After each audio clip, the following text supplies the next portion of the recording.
ukarifasha nk'utaryitayeho, uzabaho mu buzima budafite icyerekezo mu buryo bwo mu mwuka, uzaba mu buzima budahindutse, butagize icyo bukozweho.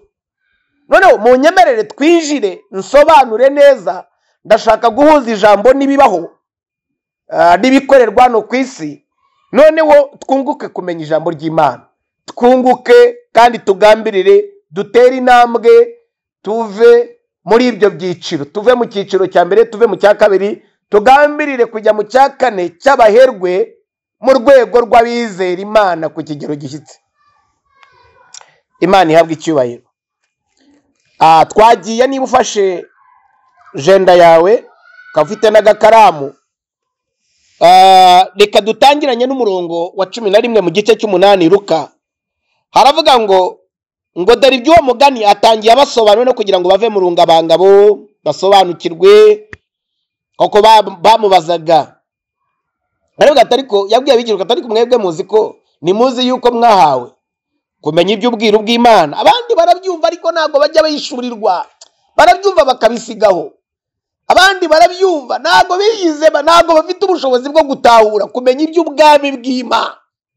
Iby'ubwami bw'Imana bimenywa n'abari mu mwuka wera, abayoborwa n'umwuka, abagenderewe n'ubuntu bw'Imana, bagakorwa ku bwenge, bagakorwa mu mutima. Abo nibo bamenya, nibo bayishurirwa, bakamenya inzira zigana Siyoni. Abo nibo bagira igicaniro kiramya Imana buri gihe. Muri bo nibo bagira urukundo rutajya ruvunduka, urukundo rudacayuka muri bo rwo gukunda Yesu. Kubera iki? Babiheshwa n'ijambo ry'Imana, babiheshwa n'ijambo ry'Imana. Iyo bazamutse nibananirwa, iyo bambutse ibibaya ntago biganya. Kubera iki? Ikibatera umwete n'ikibongera imbaraga ni wa mutima w'ijambo ry'Imana ubafasha, udufasha gukomera, udufasha kugira ngo ubuzima bwacu bw'imbere muri twe bwubakike, buhagarare ku rutare ari we Kristo. Noneho tugiye kureba bya byiciro byacu 4 bidushyira mu byiciro 4 bigendanye n'uko abantu bumva ijambo ry'Imana n'agaciro bariha, n'umurimo rikora muri bo. Icyiciro cya mbere, reka tubanze dusome tuze tubihuze n'ibiriho. Icyiciro cya mbere maro twese n'ibyo dukora bino ni amafaranga. Ariko ibaza ikintu gikomeye cyane, kuba uzi ko ufite amafaranga ariko wageraho wagombaga, ukeneye amafaranga kuyakoresha ugasanga ntayo ufite, wumva bimeze bite rata? Nekereze ko byaba ari ibintu biba bikomeye, umutima urahungabana, ndetse yewe bigusaba no kongera ko wasubirayo kajya gushakisha amafaranga.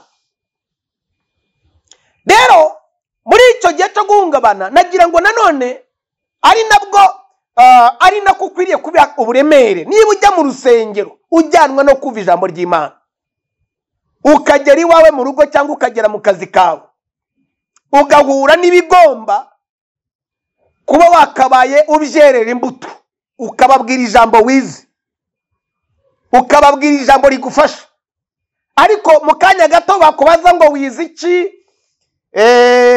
Ni nayo mpamvu hano kuri iyi channel nigize kubabwira ngo abantu bumva barafashijwe n'ubutumwa bwiza tubigisha, mutwandikire muri comment. Ndashimira babikoze bakaduhamagara bakabitubwira, ariko jewe mu cyifuzo cyanjye nari nabasabye kugira ngo mubinyandikire kuva dutangire tubabwiriza, tubigisha muri uburyo tubabwiriza ubutumwa bwiza. Mutubwire, mudubuhabya, mutwandikire muri comment, mutwandikire mutubwire umumaro w'ibi ngibi turi mu gukora, aho bibavanye naho bibagejeje. Mubinkoreye mwaba muri abantu beza koko. Tuba twifuza ko tumaze igihe tubigisha mu by'ukuri, ariko tuba dukeneye no kubaza abo twigisha ibyo tuba bibafitiye umumaro. Ni munsubize yego cyangwa ni woya.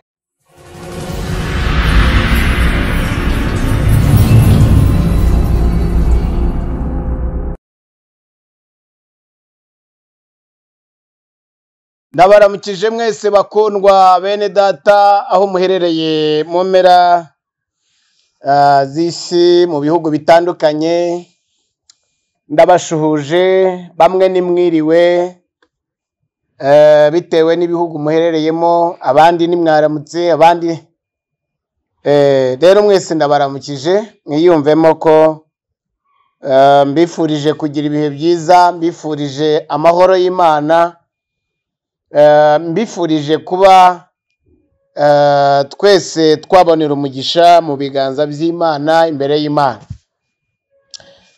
Muri uyu mwanya rero ndagira ngo nta kindi kituzanye, tuje muri wa mwanya wo kugira ngo dutyazanye mu ijambo ry'Imana, twigishanye, dufashanye mu ijambo ry'Imana.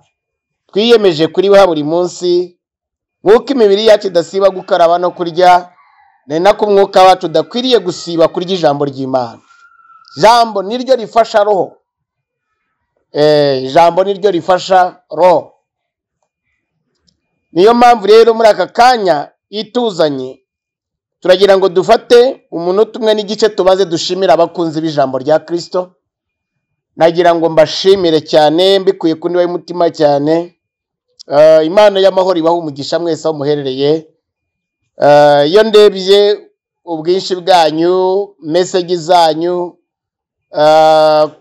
mwandika, musubiza, munyurwa n'ijambo ry'Imana, bitwongera umunezero, bikatwongera urukundo rwo guhora tubagaburira.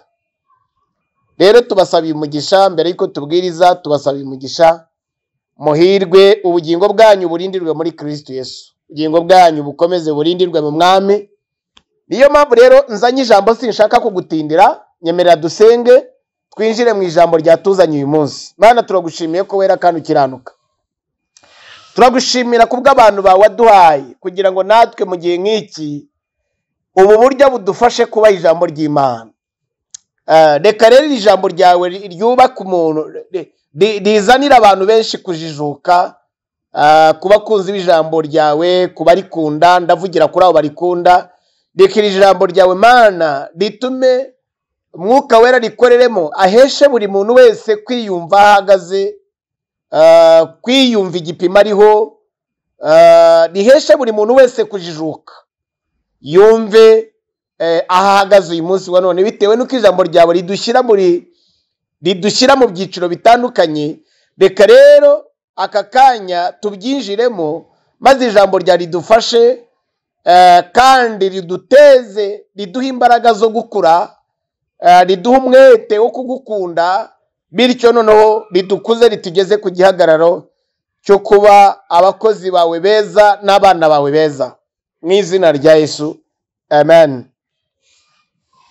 Turahagurikira muri Luka rero, tugiye kureba igitabo cya Dr. Luka. Dr. Luka ntago abarwa mu ntumwa, yari umufasha wazo, yari umwanditsi, yari umushakashatsi, yanditse iki gitabo cye cya Luka, ndetse ni nawe wanditse igitabo cye byakozwe n'intumwa, ari nayo mpamvu cyitwa icyo gitabo cye byakozwe n'intumwa. So Dr. kuko ari umushakashatsi, ni nawe wanditse iby'intumwa zakoze. Akaba yaranditse ibitabo bibiri rero, akaba yaranditse ubutumwa bwiza bwa Yesu cyangwa ibya Yesu abikuye ku bandi kuko yari umushakashatsi. Mu butumwa bwe rero bwiza uko bwanditswe nawe, bukaba ari ubutumwa bwiza bwa Yesu. Nagira ngo duhagurikire muri iki igice cya munani. Igice cya munani tugiye kureba umugani w'ababibyi, umugani w'umubibyi. Nari mbishyize mu bwinshi, ariko Bibiliya iravuga ngo umugani w'umubibyi. Duhereye ku murongo waho wa 11, turagira ngo uyu mugani ntago shaka guhera hejuru ku murongo wa 14 kuntu bitondagura. Ku murongo wa 4 uravuga ngo abantu benshi bamusanga bavuye mu mudugudu, maze baraterana abacira umugani ati, umubibyi yasohoye imbuto, akibiba zimwe zigwa mu nzira, barazikandagira, inyoni zo mu kirere zirazitoragura, izindi zigwa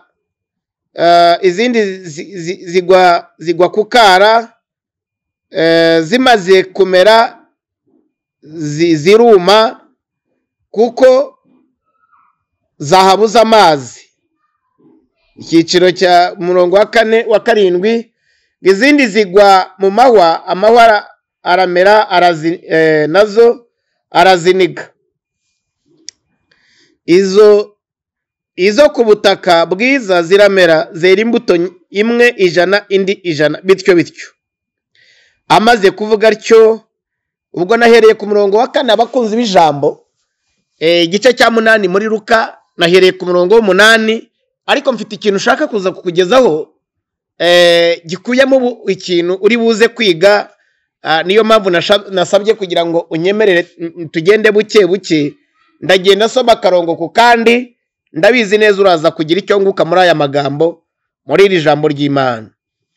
Noneho ngeze ngo amaze kuvuga atyo, amaze kuvuga ibyo, avuga ijwi rirenga ati, ufite amatwi niyumve niyumve.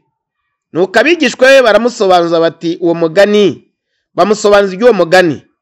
Aravuga ati mwebweho mwahawe kumenya ubwiru bw'ubwami bw'Imana, ariko abandi babibwirirwa mu migani kugira ngo batareba, kugira ngo kureba barebe ariko nibabe bakibibona, no kumva babyumve ariko nibabe kubisobanukirwa. Noneho ku murongo wa 11, ngeze ku murongo wa 11, dore iby'uwo mugani ni ibi: imbuto ni ijambo ry'Imana. Imbuto ni ijambo ry'Imana. Umugani w'umubibyi. Imbuto ni ijambo ry'Imana. Rero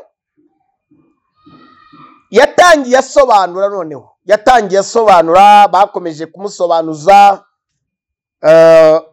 baramusobanuza iby'umugani usobanuye iki, umugani usobanuye iki, umugani usobanuye iki. Noneho ku murongo wa 11, ndagira ngo nkurikirane neza, ufata akajenda kawe n'agakaramu, koko mba nifuza ko mubyandika, koko mba nifuza ko ugomba kubyandika. Noneho icyo utumvishe neza ukaza kunyandikira muri comment, noneho tugafashana gucyazanya no gufashanya mu ijambo ry'Imana. Koko aha ndagira ngo uze kuhumva neza. Tugiye kwiga ibyiciro 4, ibyiciro 4 by'imyumvire y'abantu, bumva uko abantu bumva mu ijambo ry'Imana. Ibyiciro 4 bigendanye nuko abantu bumva ijambo ry'Imana. Ibyiciro 4, navuga ngo ibyo byiciro 4 bigendanye nuko abantu bumva mu ijambo ry'Imana. Ijambo ry'Imana ryadushyize mu byiciro 4. Burya bitorero bari mu byiciro 4. Njya nkunda, hari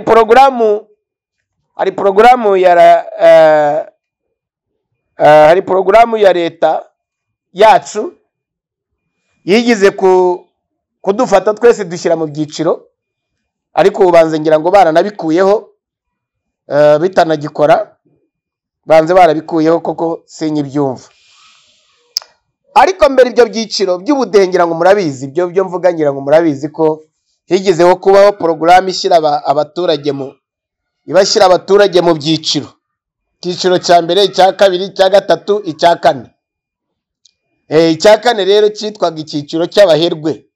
Ndagira ngo unyemerere mukunzi w'ijambo ry'Imana, ndashaka guhuza ijambo mu buryo bwo mu mwuka, ndihuze n'ibiriho, ndihuze n'ibikorwa, mbihuze n'ibyo, kugira ngo wunguke kumenya, wumve icyiciro wowe urimo ni iki mu bigendanye n'uko wumvamo ijambo ry'Imana.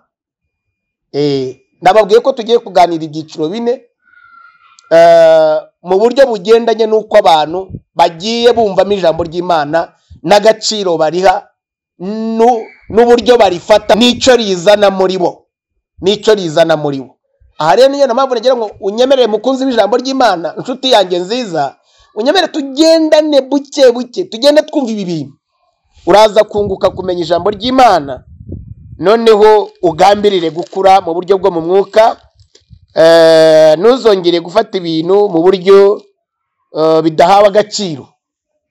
Ntuzongere gufata ijambo ry'Imana agaciro uriha, niko gaciro rizana mu buzima bwawe.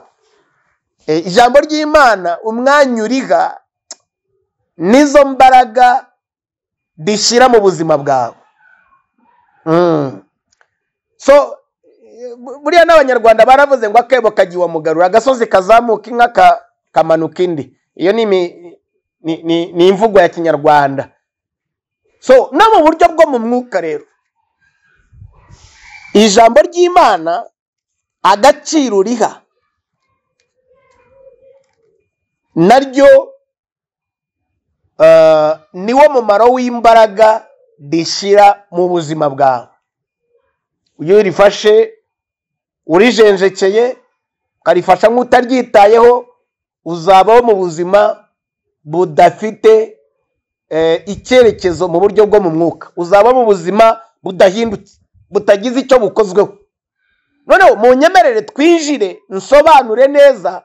Ndashaka guhuza ijambo n'ibibaho n'ibikorerwa hano ku isi, noneho twunguke kumenya ijambo ry'Imana, twunguke kandi tugambirire dutere intambwe, tuve muri ibyo byiciro, tuve mu cyiciro cya mbere, tuve mu cya kabiri, tugambirire kujya mu cya kane cy'abaherwe mu rwego rw'abizera Imana ku kigero gishyitse. Imana ihabwa icyubahiro. Twagiye, niba ufashe jenda yawe ukaba ufite n'agakaramu, reka dutangiranye n'umurongo wa 11 mu gice cy'8 Luka. Haravuga ngo dore iby'uwo mugani atangiye abasobanura no kugira ngo bave mu rungabangabo basobanukirwe.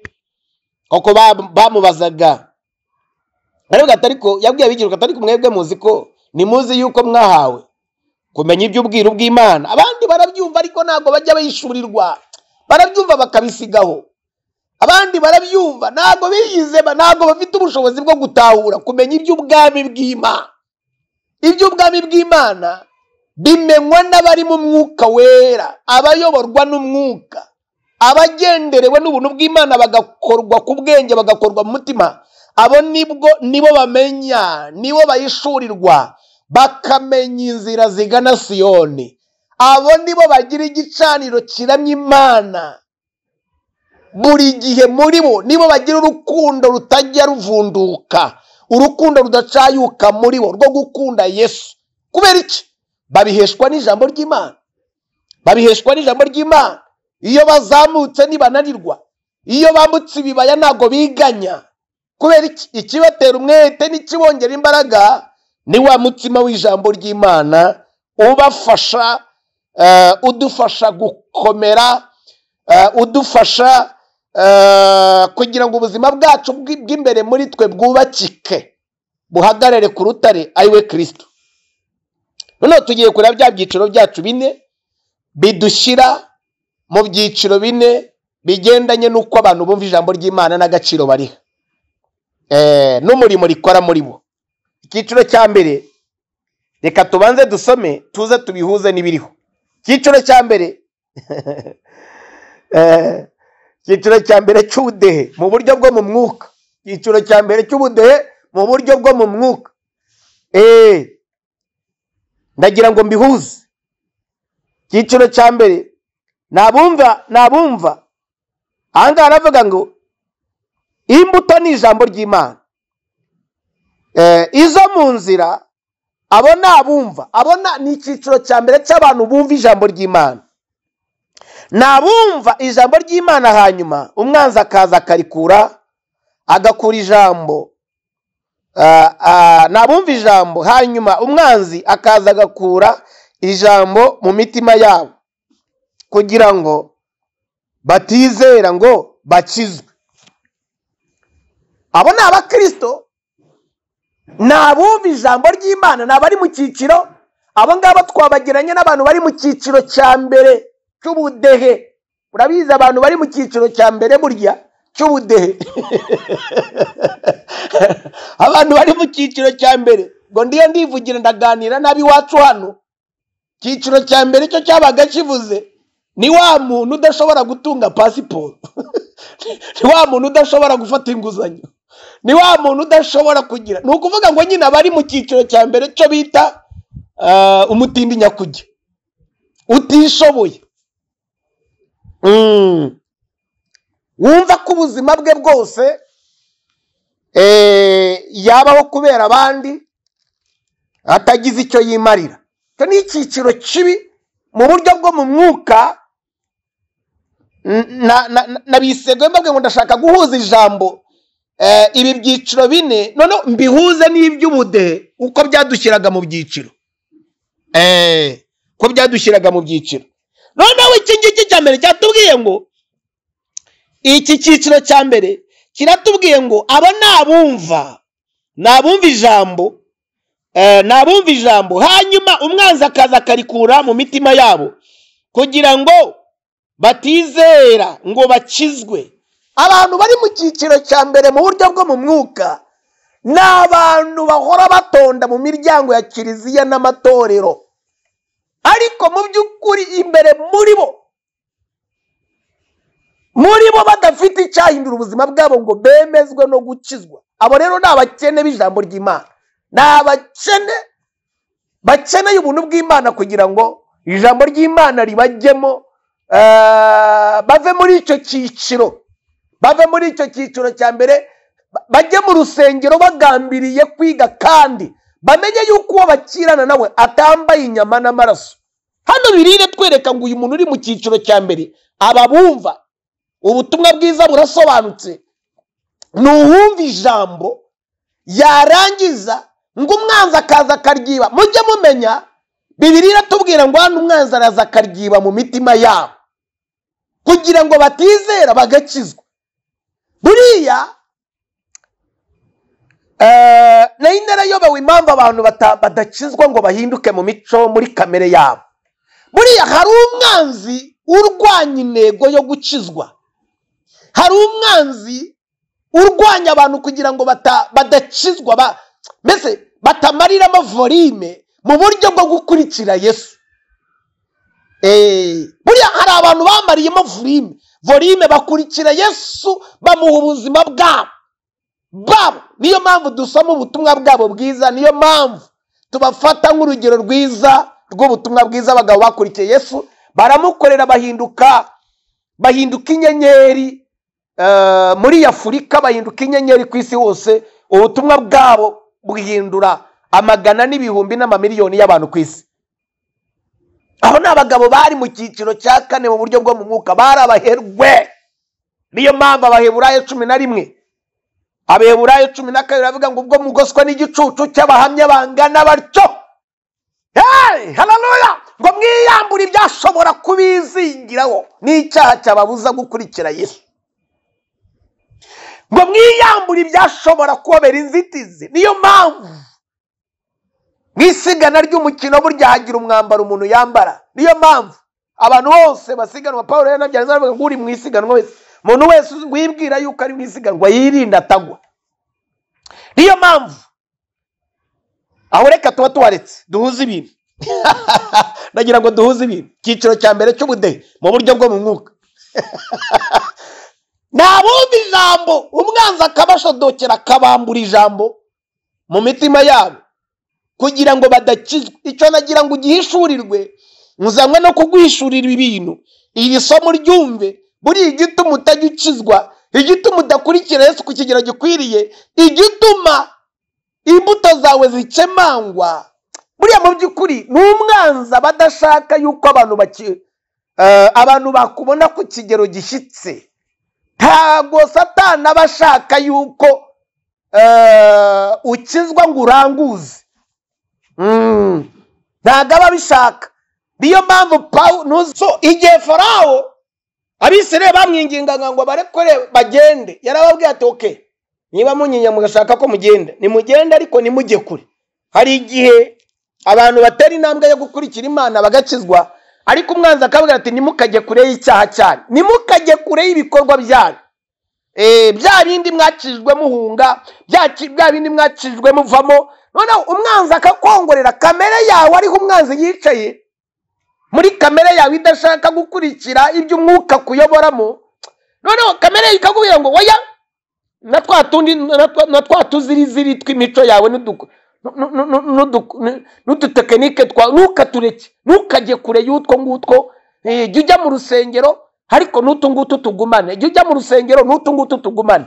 So ugasanga rero abantu babayeho muri ubwo buryo budatanga urugero rugaragara rw'imikirizwe mizima rwo kuba bagira ubuzima buhindura abandi. Ubitera rero ninde? Turamubonye n'umwanzi. Umwanzi agaheza abantu mu cyiciro cya mbere cy'ubudehe mu buryo bwo mu mwuka. Nababwiye ngo munyemerere mbihuze n'ibikorwa ku isi. Ari nayo mpamvu nshimira leta y'ubumwe bw'abanyarwanda yo kabyara, ubuyobozi bwacu bwiza bwamaze kubona ko ibyo byiciro ari inzitizi, buhita bubivanaho kugira ngo abantu koko byateje imbogamizi. Rero abakristo beza bagambiriye gukura mu buryo bwo mu mwuka, mukwiriye kugambirira kuva muri iki cyiciro cya mbere, mukarwana mukamashana, noneho mukagambirira gukura. Ijambo ry'Imana murifate, kuko umwanzi iyo wagiye muri za kiliziya, iyo wagiye mu matorero, iyo wagiye ukaryumva, noneho nirigume mu mutima wawe, wagiye wibaza ibibazo. Ese iyo utaye amafaranga, iyo ugendanye amafaranga uvuye kuyabikuza cyangwa se wayahembwe, ukagira makeya uvanaho, ayo mafaranga akagucika agatakara, wari uzi ko uyafite, kagenda wibwira ko ufite amafaranga waza kugeraho akenewe wayashaka ukayabura, wumva bimeze bite mu mutima wawe? Ni urugero nzanye kugira ngo nduhuze n'icyo ndi mu kuvuga. Amafaranga atugirira umumaro twese, n'ibyo dukora bino ni amafaranga. Ariko ibaza ikintu gikomeye cyane, kuba uzi ko ufite amafaranga ariko wageraho wagombaga, ukeneye amafaranga kuyakoresha ugasanga ntayo ufite, wumva bimeze bite rata? Nekereze ko byaba ari ibintu biba bikomeye, umutima urahungabana, ndetse yewe bigusaba no kongera kuba wasubirayo kajya gushakisha amafaranga. Rero muri icyo gihe cyo guhungabana, nagira ngo nanone ari nako ukwiriye kuba uburemere. Niba ujya mu rusengero ujyanwa no kumva ijambo ry'Imana, ukagera iwawe mu rugo cyangwa ukagera mu kazi kawe, ugahura n'ibigomba kuba wakabaye ubyerera imbuto, ukababwira ijambo wize, ukababwira ijambo rigufasha, ariko mu kanya gato bakubaza ngo wize iki? Ni nayo mpamvu hano kuri iyi channel nigize kubabwira ngo abantu bumva barafashijwe n'ubutumwa bwiza tubigisha, mutwandikire muri comment. Ndashimira babikoze bakaduhamagara bakabitubwira, ariko jewe mu cyifuzo cyanjye nari nabasabye kugira ngo mubinyandikire kuva aho dutangire tubabwiriza, tubigisha muri uburyo tubabwiriza ubutumwa bwiza. Mutubwire, muduhe ubuhamya, mutwandikire muri comment, mutwandikire mutubwire umumaro w'ibi ngibi turi mu gukora, aho bibavanye naho bibagejeje. Mubinkoreye mwaba muri abantu beza koko. Tuba twifuza ko tumaze igihe tubigisha mu by'ukuri, ariko tuba dukeneye no kubaza abo twigisha ibyo tuba bibafitiye umumaro. Ni musubize yego cyangwa ni oya, ntago bitwubaka, ariko ndatekereza ko bibubaka, kuko mubaye mutubaka ni mwakabaye mudusubiza muri comment. So dukeneye abashobora kubavuga bati twebwe abatabyumva, abakeneye gusobanuza, niyo mpamvu twitanze wese kugira ngo turusheho kubasobanurira iby'iyi nzira y'agakiza, ndetse tubaha ubutumwa bwiza bw'agakiza. Imana ihabwa icyubahiro cyane. Rero icyiciro cya kabiri, ubwo icya mbere turakiretse. Icya mbere mwarebye yuko namwe murabizi, sinajya kubitindamo, sinabona amasaha yabyo yo kubisobanura, ariko icyiciro cya mbere nica bumva ijambo ry'Imana bagera imbere umwanzi akaribiba, akababuza intego yo gukizwa. Abo twabageranya na babandi babaga mu cyiciro cya mbere, umuntu mu by'ukuri ugasanga uwo ntabwo yemerewe no gufata pasiporo ntiyafata inguzanyo ndetse reka da ntacyo ubuzima bwe buba butunze. No mu buryo bwo mu mwuka rero abantu batonda umurongo bajya muri za kiliziya no mu bandi ariko batagira ijambo muri bo, buriya bari mu cyiciro cya mbere cy'ubudehe mu buryo bwo mu mwuka, bafite ubuzima bukeneye gutabarwa n'Imana yonyine, babaho mu buzima butagira icyo bwimarira mu buryo bwo mu mwuka. Babaho mu buzima butisengera, babaho mu buzima butizera, babaho mu buzima budatunga ibyiringiro, babaho mu buzima butareba Imana, babaho mu buzima bwo kumva yuko babaho basengeye wari uko abandi ari bo basengeye, nta mbaraga na zimwe bajya bagira zo kwirukanira abadayimoni. Reka da baba bari mu cyiciro cya mbere. Rero tujye ku cya kabiri. Cya kabiri, icyiciro cya kabiri, mana yanjye we.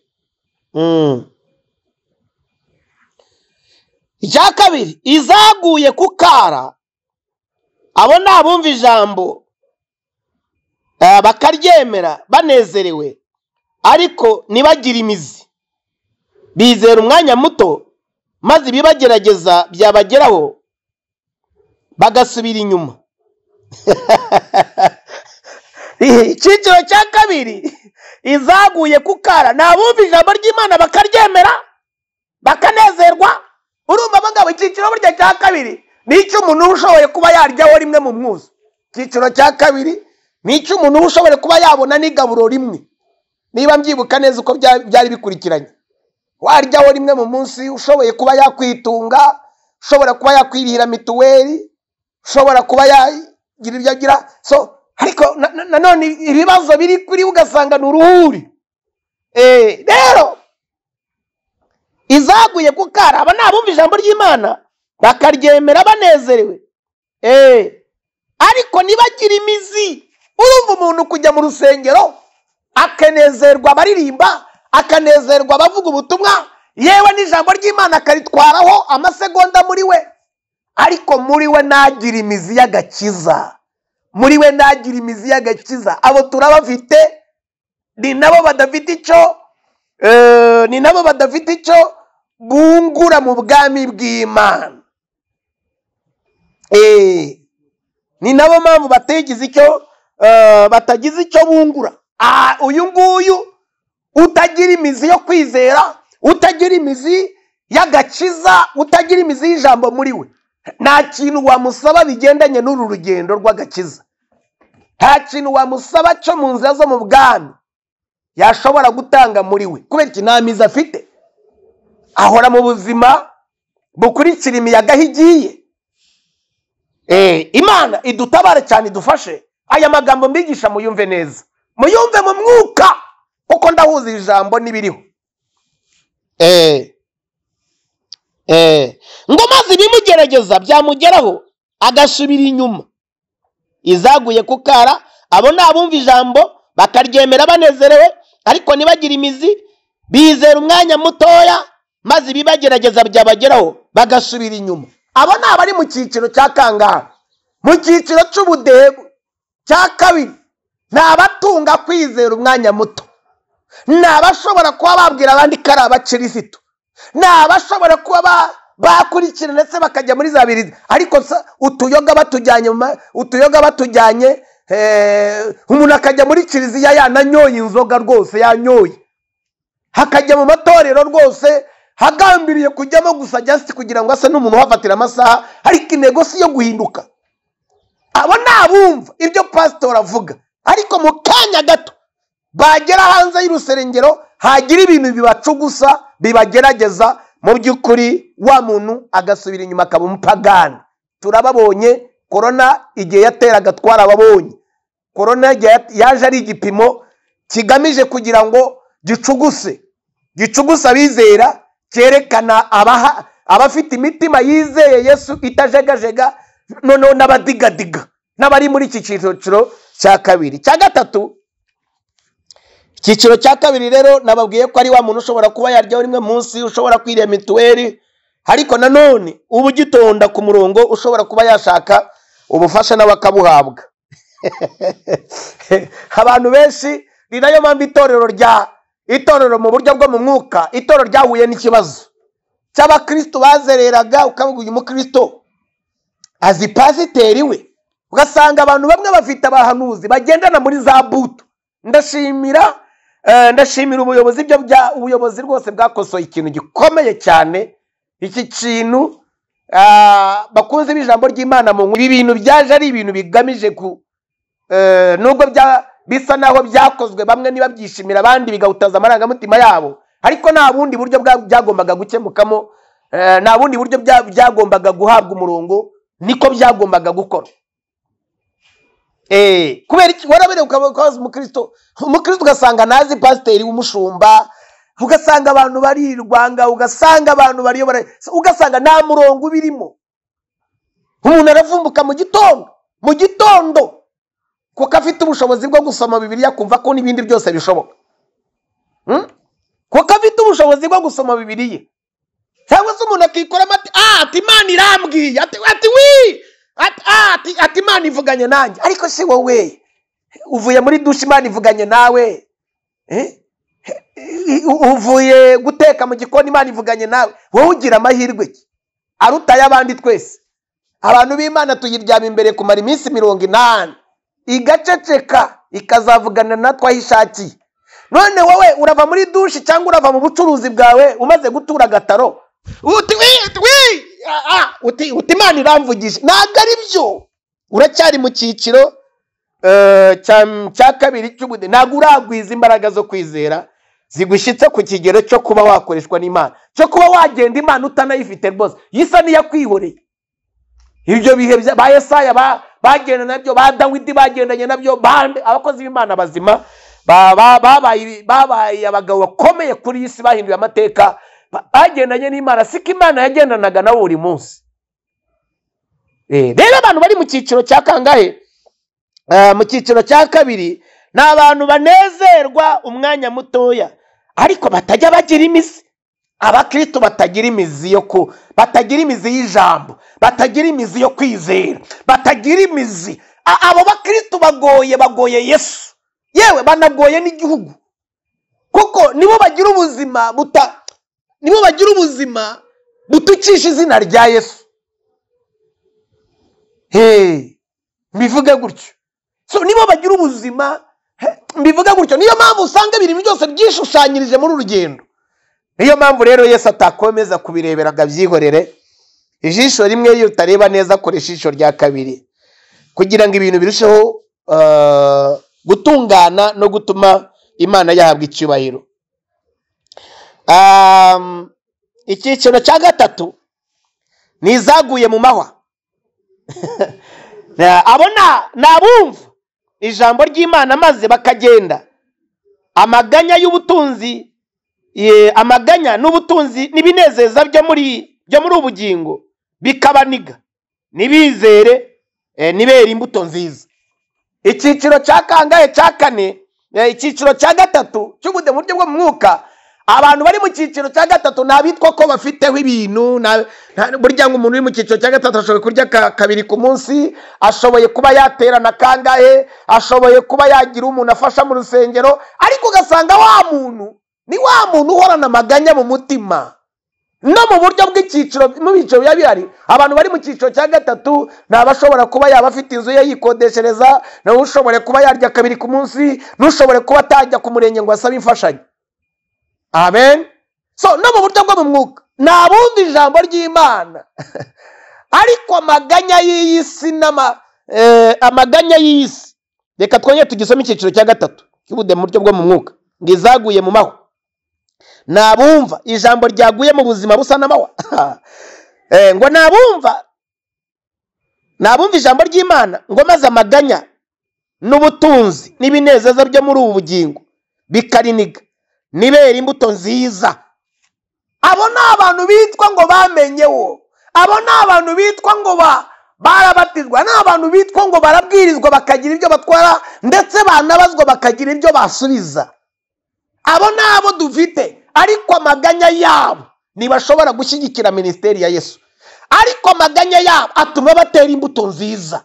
Niyo mpamvu umuntu ashobora kuba ayobora ministeri runaka, ashobora kuba ayobora ayobora koperative runaka ari mu rusengero abarirwa imyaka amaze mu rusengero, afite ibigaragara, ijambo ry'Imana araryigishijwe, ibintu byose arabizi, ariko mu by'ukuri ugasanga ni wa muntu ugira umutima wuzuye amaganya y'isi, araniga ijambo ry'Imana, hanyuma bigatuma iyo agiye ahantu adashobora kwera imbuto nziza. Uwo ni uw'icyiciro cya gatatu. Imana idufashe byose tubivamo. Icyiciro cya kane rero ari naho ngiye gusoreza, nsaba abakunzi b'ijambo ry'Imana twese tugambirire kujya mu cya kane, nicyo cy'abizera nyakuri, cy'abizera beza bamaze kurenga ibyo byose ibyiciro bine. Ibyiciro bitatu byose barabitambutse, ni nayo mpamvu abari mu cyiciro cya kane bitwa abakire. Dukwiriye kuba abakire mu ijambo ry'Imana. Dukwiriye kuba turi abantu bashakirwaho ubukire bw'ijambo ry'Imana. Dukwiriye kuba turi abantu bashakirwaho ihumure. Dukwiriye kuba turi abantu bashakirwaho amahoro. Dukwiriye kuba turi abantu bahinduka ipoto y'umucyo imurikira abatuye isi, abantu bakadushakiraho Yesu bakamubona.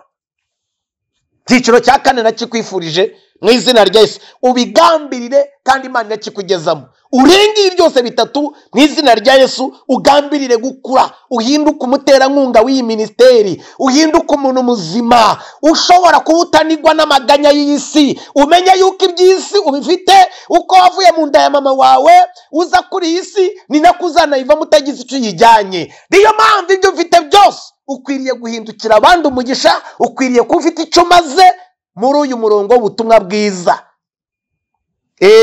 Kwiriye kuba ufite icyo ugomba gukora kandi uzashimirwa kuri wa munsi w'amateka n'umwami wacu Yesu Kristo.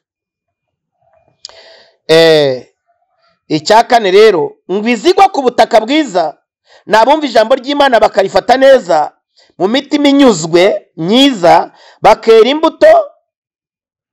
imbuto kubwo kwihangana. Ndashoje. Icyiciro cya kane, ijambo ry'Imana riguye mu mitima myiza, ni abumva ijambo ry'Imana bakera imbuto nziza kubwo kwihangana. Haleluya! So bakera imbuto nziza kubwo kwihangana, ntibatinye ibibagerageza. Ndabifuriza kujya mu cyiciro cya kane cy'abaherwe. Duhagaze mu Baheburayo 12 haravuga ngo ubwo tugoswa n'igicucu cy'abizera bangana batyo, tubafateho urugero rwiza, tugambirire kuba ibihanda by'abizera, hanyuma murebe ukuntu Yesu adukoresha umurimo ukomeye cyane. Gambirira gukura, tera intambwe ukure. Niyo mpamvu ijambo ry'Imana ryakuziye kugira ngo wige usobanukirwe, uve mu cyiciro cy'ubudehe mu buryo bwo mu mwuka, cy'ubutindi cyo guhora wumva yuko Imana ari abandi, umwenda wari ukingirije ahera watabutsemo kabiri kugira ngo buri muntu wese yigerereyo. Yego gusengerwa ni byiza, ariko ukwiriye kuba ufite uruhare rw'ibyo ushoboye kwikorera. Pfukama dusengane. Vuga ngo Mwami Yesu, maze kumva ibi byose niyumvishije aho mpagaze, ushoboza kurenga icyiciro cya mbere n'icya kabiri, ushoboza no kurenga icya gatatu, ume kujya mu cya kane cy'abaherwe mu buryo bw'abizera nyakuri kandi bagambiriye bamaramarije kwera imbuto nziza kubwo kwihangana mu byo duhura nabyo muri urugendo, mu izina rya Yesu, amen.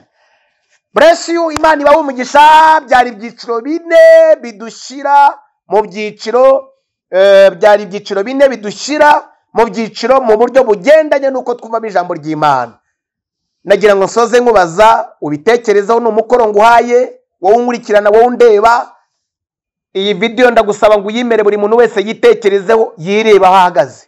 Umbarize uwo mubana, umbarize uwo mukorana, umubwire ngo uri mu kihe cyiciro mu buryo bwo kumva ijambo ry'Imana n'umumaro rikora muri wowe. Ijambo ry'Imana uhagaze mu kihe cyiciro? Uri mu cya mbere? Uri mu cya kabiri? Uri mu cya gatatu?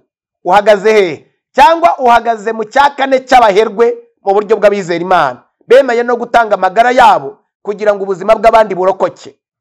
Abaherwe mu kwizera bashoboye kubambwa. Petero ngo baramufashe, baramufata, arangije aravuga ati ngewe nimumpagarike nk'umwami wanjye, ahubwo nimuncurike, nk'ikimenyetso cyagombaga guhesha Yesu icyubahiro.